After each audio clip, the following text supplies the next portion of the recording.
Hello students, today we'll do part 3 of the solid state. By the end of the video, you will be able to define crystal lattice and unit cell. You'll also get to know about various types of unit cells and also their variations. You all know that in crystalline solids, we have definite arrangement of constituent particles in 3 dimensions. Now this crystalline lattice is the regular arrangement of constituent particles of a crystalline solid in three-dimensional space. And the position of each constituent particles in a crystal lattice is shown by points. Constituent particles को show करने के लिए हम points use करते हैं. And each point in a crystal lattice is called lattice point or lattice site. And the smallest repeating pattern of a crystal lattice is called the unit cell.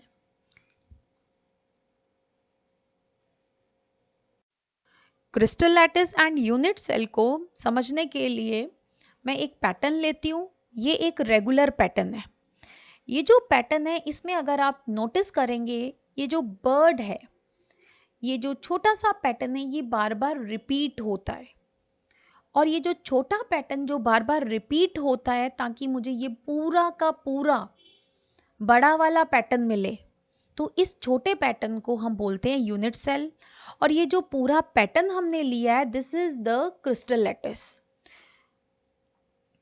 तो crystal lattice को अच्छे से समझने के लिए हम पहले जो है बात करेंगे 2 डायमेंशनल लैटिसेस की, फिर हम बात करेंगे 3 डायमेंशनल लैटिसेस की. क्योंकि जो भी सॉलिड चीज होती है जो नेचर में एग्जिस्ट करती है उसकी होती तो 3 डायमेंशंस है, लेकिन 3 डायमेंशन पे जाने से पहले हम आपको सिंप्लिसिटी के फॉर्म में 2 डायमेंशनल को समझाएंगे. इन 2 dimensions 5 possibilities of lattices are there. In the first lattice, square pattern जो है वो बार बार repeat होता है तो इसे बोलते हैं square lattice. While in second lattice, rectangular pattern जो है it get repeated to give the whole lattice तो उसको बोला जाता है rectangular lattice. And in the third one, parallelogram pattern is repeating itself throughout the crystal तो इसे बोलते हैं parallelogram lattice. Then in the fourth lattice rhombic pattern is repeating itself, इसी वजह से इसे बोलते हैं rhombic lattice. And in the last one hexagonal pattern is repeating itself so इसको बोलते हैं हेक्सागोनल लैटिस. तो आपने देखा कि 2 डायमेंशंस में 5 लैटिसेस पॉसिबल्स होते हैं: square lattice, rectangular lattice, parallelogram lattice, rhombic lattice and hexagonal lattice. Now you can see a 2 dimensional lattice. इसमें ये जो छोटा पैटर्न है जो अपने आप को रिपीट करता है इसको यूनिट सेल बोल रहे हैं. And the points they are actually the constituent particles और इन पॉइंट्स को अगर आप ज्वाइन कर दें then you will get the complete crystal lattice. Now we will talk about 3-dimensional crystal lattices. तो यहाँ पे मैंने एक क्यूबिक शेप का क्रिस्टल लैटिस लिया है. तो ये पूरा जो लैटिस है अगर आप इसे ध्यान से देखेंगे तो आप देखेंगे इसमें एक छोटा जो क्यूब है ये अपने आप को रिपीट करता है so that ये पूरा क्रिस्टल लैटिस मिल सके. This small cube it is repeating itself in each and every direction so that we get complete crystal lattice. तो ये जो छोटा पोर्शन अपने आप को रिपीट करता है the smallest part this is known as unit cell. तो यहाँ पे भी आप देख सकते हैं this is the unit cell and the points on the unit cells are representing the constituent particles और उनको हम बोलते हैं lattice point या lattice site. तो इस तरह से आपने देखा कि क्रिस्टल लैटिस की डेफिनेशन होती है, it is a regular arrangement of constituent particles of a crystalline solid in three-dimensional space. While a unit cell is the smallest structural repeating unit of crystal lattice या space lattice. crystal lattice को space lattice भी कहा जाता है. जो हमने अभी पीछे यूनिट सेल की बात की थी, उसमें मैंने आपको बताया था कि जो यूनिट सेल होता है, it is the smallest pattern which is repeating itself throughout the crystal to give complete crystal lattice. यूनिट सेल की जो पीछे मैंने आपको शेप दिखाई थी, that is a cubic unit cell. वहां पे उसकी जो शेप थी वो क्यूब जैसी थी, बट जरूरी तो नहीं है कि जो पैटर्न बार बार रिपीट हो रहा है उसकी शेप जो है वो क्यूबिक ही हो. It can be of another shape. तो इस तरह से यूनिट सेल जो है उसके 6 पैरामीटर्स होते हैं. 3 edges A, B and C and angle between the pair of edges alpha, beta and gamma. आप देख सकते हैं अल्फा जो है angle, it is between the edges B and C, while beta is the angle between A and C edges, while gamma is the angle between edges A and B. Now the shape of the unit cell, it depends upon its 6 parameters. The value of A, B, C and alpha, beta, gamma. तो अगर आप इन parameters को consider करें तो आप देखेंगे आपके पास 7 shapes के यूनिट सेल्स होंगे, और ये जो यूनिट सेल्स हैं यही रिपीट होते हैं and they form the complete crystal lattice. तो इस तरह से on the basis of the shapes of the unit cells हमारे पास 7 क्रिस्टल सिस्टम्स आते हैं which depends upon the parameters of the unit cell. Now you can see all the 7 crystal systems. पहला crystal system है cubic. इसमें A is equal to B is equal to C and alpha is equal to beta is equal to gamma is equal to 90 degree. While in the second crystal system we have tetragonal crystal system. A is equal to B, B is not equal to C. Alpha is equal to beta is equal to gamma is equal to 90 degree. And in the third crystal system, A is not equal to B, B is not equal to C, while alpha is equal to beta is equal to gamma is equal to 90 degree. Such crystal system is called orthorhombic. In the fourth one, we have monoclinic crystal system. Here, A is not equal to B, B is not equal to C, while alpha is equal to gamma is equal to 90 degree but not equal to beta. In the fourth one, we have hexagonal crystal system. A is equal to B, B is not equal to C. Alpha is equal to beta is equal to 90 degree, while gamma is equal to 120 degree. And in the sixth crystal system, we have A is equal to B is equal to C. Alpha is equal to beta is equal to gamma, but they are not equal to 90 degree. Such crystal system is called rhombohedral. While in the last, A is not equal to B is not equal to C.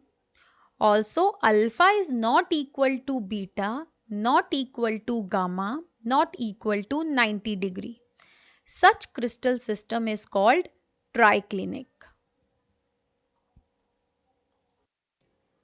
So we have seen कि हमारे पास 7 तरह के crystal systems होते हैं, और इन 7 तरह के क्रिस्टल सिस्टम्स में यूनिट सेल की जो शेप्स हैं वो अलग अलग होती हैं. तो किसी भी यूनिट सेल में अगर आप देखें उसमें कॉर्नर्स भी होते हैं, एजेस भी होती हैं और फेस भी होते हैं. तो अगर यूनिट सेल की अगर हम बात करते हैं तो इसमें हर एक पॉइंट जो होता है it represent a lattice point. तो जितने भी कॉन्स्टिट्यूएंट पार्टिकल्स होते हैं किसी भी क्रिस्टल लैटिस में उसे हम क्या बोलते हैं, लैटिस पॉइंट बोलते हैं। तो अगर यूनिट सेल में जो लैटिस पॉइंट है they are at the corner, it is called simple और primitive unit cell. Unit cell में अगर कॉन्स्टिट्यूएंट पार्टिकल्स या लैटिस पॉइंट्स बोलें, अगर वो सिर्फ कॉर्नर पे प्रेजेंट है देन इस तरह के यूनिट सेल को हम बोलते हैं प्रिमिटिव और सिंपल यूनिट सेल। लेकिन अगर कॉन्स्टिट्यूएंट पार्टिकल्स या लैटिस पॉइंट कॉर्नर के अलावा भी किसी और जगह पे प्रेजेंट है यूनिट सेल में, तब हम उसको बोलते हैं सेंटर्ड यूनिट सेल। तो इसमें आप देख सकते हैं कि इस यूनिट सेल में कॉर्नर के अलावा लैटिस पॉइंट जो है वो बॉडी के सेंटर में भी है। Lattice point mean constituent particle वो बॉडी के सेंटर में भी प्रेजेंट है। तो इस तरह के यूनिट सेल को बोलते हैं body centred unit cell.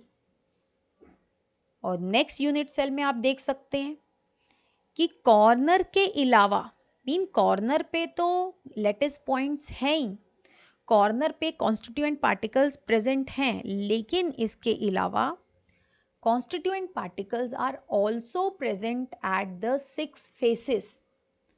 So it is known as face centered unit cell. और लास्ट वाले यूनिट सेल में आप देख सकते हैं अपार्ट फ्रॉम कॉर्नर, कॉर्नर के अलावा lattice points are at two opposite faces. जो लैटिस पॉइंट है दो ऑपोजिट या ऑल्टरनेट फेसेस पे प्रेजेंट है। तो इस तरह के यूनिट सेल्स को जहां पे कॉर्नर पे भी लैटिस पॉइंट होता है, इसके अलावा दो ऑपोजिट फेसेस पे भी लैटिस पॉइंट होता है, तो इस तरह के यूनिट सेल को हम बोलते हैं एंड सेंटर्ड यूनिट सेल। और इन तीनों को ही हम बोलेंगे सेंटर्ड यूनिट सेल, क्योंकि इन तीनों ही यूनिट सेल्स में कॉर्नर के अलावा जो लैटिस पॉइंट है वो कहीं और भी प्रेजेंट है, either on the body centred और face centred. So we have seen that we have 7 type of crystal systems और इन 7 crystal systems के अंदर यूनिट सेल की जो शेप है वो वेरी करती है। और हमने ये भी सीखा कि एक पर्टिकुलर शेप का जो यूनिट सेल है वो प्रिमिटिव भी हो सकता है और it can be non primitive और सेंटर्ड यूनिट सेल। प्रिमिटिव का मतलब है कि उस यूनिट सेल में लैटिस पॉइंट सिर्फ कॉर्नर पे ही होंगे, while in non-primitive or centered unit cell lattice points are at other places apart from at the corners।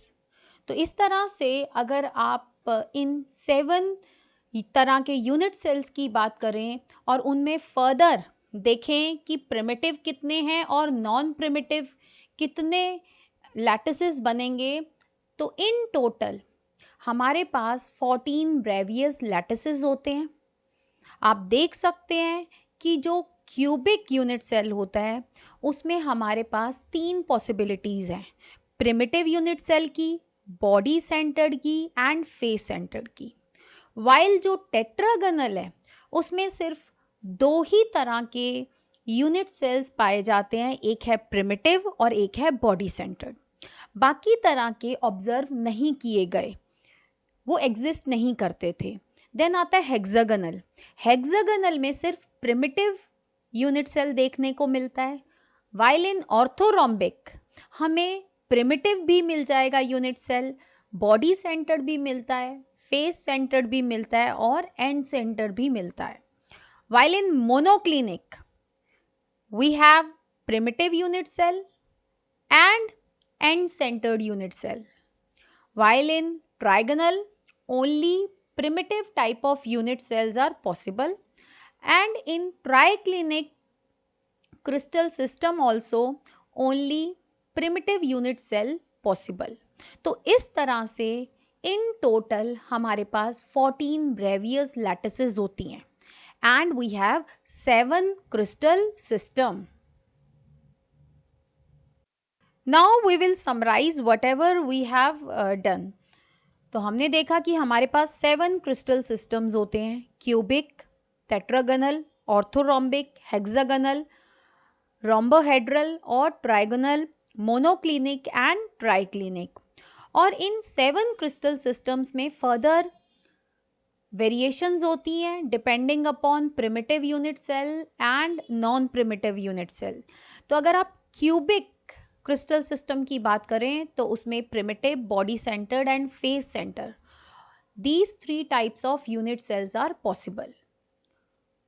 Then in tetragonal, primitive and body centered unit cells are possible, while in orthorhombic, primitive, body centered, face centered and end center unit cells can be possible. Then in hexagonal, only primitive is found. Then in rhombohedral, primitive unit cells are found. बाकी तरह की variation इसमें नहीं मिलती हैं। Then monoclinic में primitive and end center unit cells are found. Then triclinic, only primitive unit cells are being observed. सिर्फ यही जो वेरिएशंस हैं ये देखी गई ट्राइक्लिनिक में, that is primitive.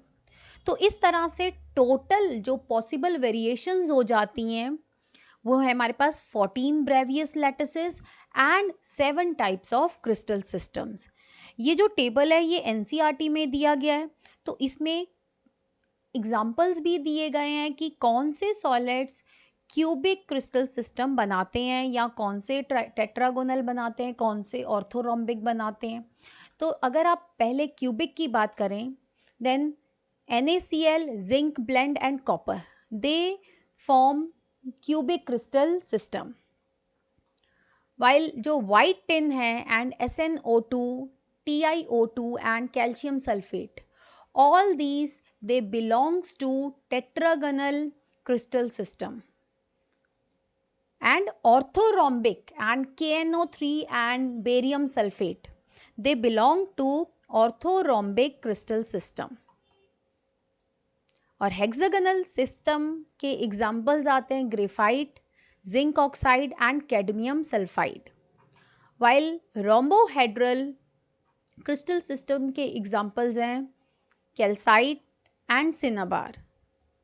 Then in monoclinic we have example of monoclinic sulphur, sodium sulphate, decahydrate. Then in triclinic crystal system we have potassium dichromate, copper sulfate pentahydrate and boric acid H3BO3। तो ये examples आप अच्छे से याद कर लीजिएगा। 12th के अंदर हमें ये जो 7 क्रिस्टल सिस्टम्स दिए गए हैं इनमें से सिर्फ क्यूबिक के बारे में पढ़ना है, मतलब हमने क्यूबिक को ही फर्दर आगे पढ़ना है। क्यूबिक में हमें प्रिमिटिव क्यूबिक यूनिट सेल्स की बात करनी है, body centred cubic unit cells की बात करनी है, face centre cubic unit cells की बात करेंगे। तो 12th में हमें सिर्फ जो क्रिस्टल सिस्टम करना है वो है क्यूबिक। तो आप देख सकते हैं कि क्यूबिक लैटिस में हमारे पास 3 तरह के लैटिसेस पॉसिबल्स होते हैं। एक होते हैं प्रिमिटिव जहां पे पार्टिकल्स सिर्फ कहां प्रेजेंट होते हैं, कॉर्नर पे। एंड सेकंड आता है बॉडी सेंटर्ड क्यूबिक लैटिस, तो यहाँ पे इसे BCC बोल देते हैं। तो यहाँ पे अपार्ट फ्रॉम द कॉर्नर एक पार्टिकल जो है या एक लैटिस पॉइंट जो है वो बॉडी के सेंटर में प्रेजेंट होता है।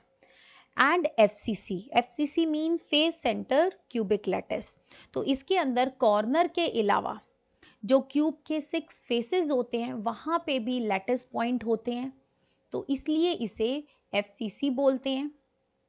आई होप आपको आज का वीडियो पसंद आया होगा। अगले वीडियो में हम इन्हीं क्यूबिक लैटिस की बात करेंगे। Thank you and please do subscribe the channel.